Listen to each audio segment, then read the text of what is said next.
បច្ចុប្បន្នការសិក្សារៀនសូត្រគឺជារឿងសំខាន់ដែលមនុស្សម្នាក់មិនអាចខ្វះបានទេបើសិនចង់ឲ្យខ្លួនឯងមានការរីកចម្រើនបើសិនជាចង់ឲ្យខ្លួនឯងឈានទៅជំហានមួយទៀតដែលខុសប្លែកពីបច្ចុប្បន្នកាលបើចង់ឲ្យជីវភាពខ្លួនឯងនៅថ្ងៃអនាគតមានភាពល្អប្រសើរឡើងគឺយើងមានតែរៀនទេរៀនដើម្បីស្គាល់ពីសង្គមរៀនដើម្បីមានចំណេះដឹងរៀនដើម្បីប្រឡូកការងារនៅក្នុងសង្គមស្គាល់បរិបទនៅក្នុងការរស់នៅស្គាល់របៀបរបបនៅក្នុងការរស់នៅស្គាល់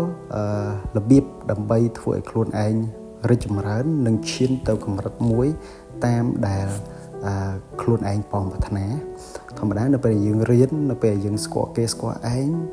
មហិច្ឆតាចំណង់ចំណូលចិត្តវាចាប់ផ្ដើមរិចលូតលាស់ឡើងហើយជាទូទៅមនុស្សម្នាក់តែងតែមានភាពខ្លាំងរៀងខ្លួនអញ្ចឹងពេលខ្លះបើសិនយើងអត់បានសិក្សារៀនសូត្រយើងអត់បានប្រឡូកនៅក្នុងសង្គមទេយើងអាចនឹងកប់ចោលអាចចំណេះជំនាញឬក៏ទេពកោសល្យពីកំណើតដែលយើងមានហ្នឹងអញ្ចឹងពេលដែលយើងរៀនហើយកុំភ្លេចរំលឹកបើសិនរំលឹកហើយបើសិនយើងអត់រំលឹកទេយើងអាចនឹងភ្លេចហើយនៅពេលដែលយើងរៀនចេះហើយកុំភ្លេចចែករំលែកផងចែករំលែកតាមលទ្ធភាពដែលយើងអាចធ្វើបានតាមចំណេះជំនាញដែលយើងមាននៅពេលដែលយើងចែករំលែកនៅពេលដែលយើងរំលឹកទៅយើងធ្វើឲ្យយើងកាន់តែចេះកាន់តែខ្លាំងថែមមួយកម្រិតទៀតអញ្ចឹងយើងរៀនបានមកហើយយើងអនុវត្តយើងចែករំលែកចំណេះដឹងរបស់យើងទុកឲ្យ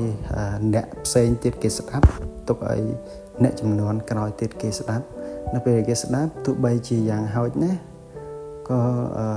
អ្នកស្ដាប់ហ្នឹងគាត់ទទួលបានចំណេះដឹងឬក៏ចំណុចតូចណាមួយពីគំនិត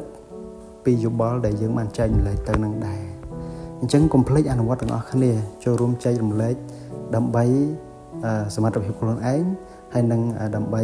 បង្កើនគំនិតជំរុញដល់អ្នកដទៃដែលកំពុងស្ដាប់នឹងដែរ